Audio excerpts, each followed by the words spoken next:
préparer au Hajj. Alors déjà, si vous allez au Hajj de cette année, félicitations. N'hésitez pas à nous dire quand vous avez fait.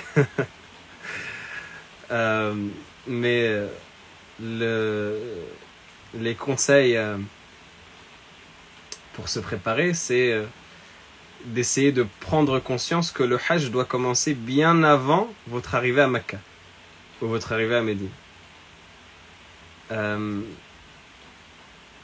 Vous devez essayer de commencer le Hajj bien avant votre arrivée à la Mecque ou à Médine. C'est-à-dire que en soi, il ne faut pas croire que quand on va arriver à Mecca, tout va se changer, on va avoir la solution miracle. Il faut se préparer avant, avoir une rythmique spirituelle et une habitude pour pouvoir profiter sur place. Parce que sur place, quand vous arrivez, si vous commencez par Mecca ou si vous commencez par Médine, peu importe, mais quand vous arrivez sur la terre de l'Haram, vous allez voir que tout va s'accélérer. Encore ceux qui commencent par Médine, ils ont un petit sas dans lequel ils ont le temps de prendre des marques. Mais surtout ceux qui commencent par Mecca, c'est la course dès l'arrivée. Et forcément, qui dit la course, dit le fait de ne pas avoir forcément le temps d'installer sa propre dynamique et de prendre son propre rythme.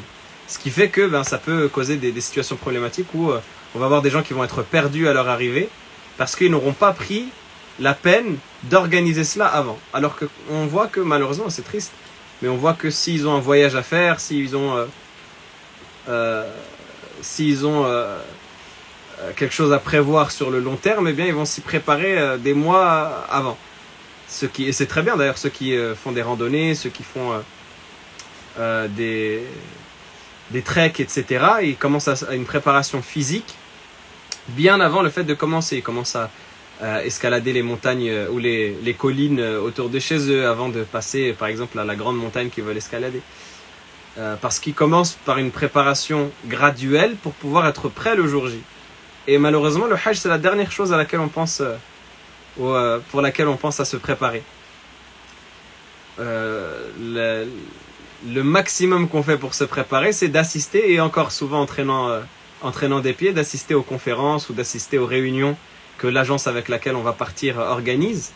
Mais très peu pensent à vraiment se préparer spirituellement avant d'arriver.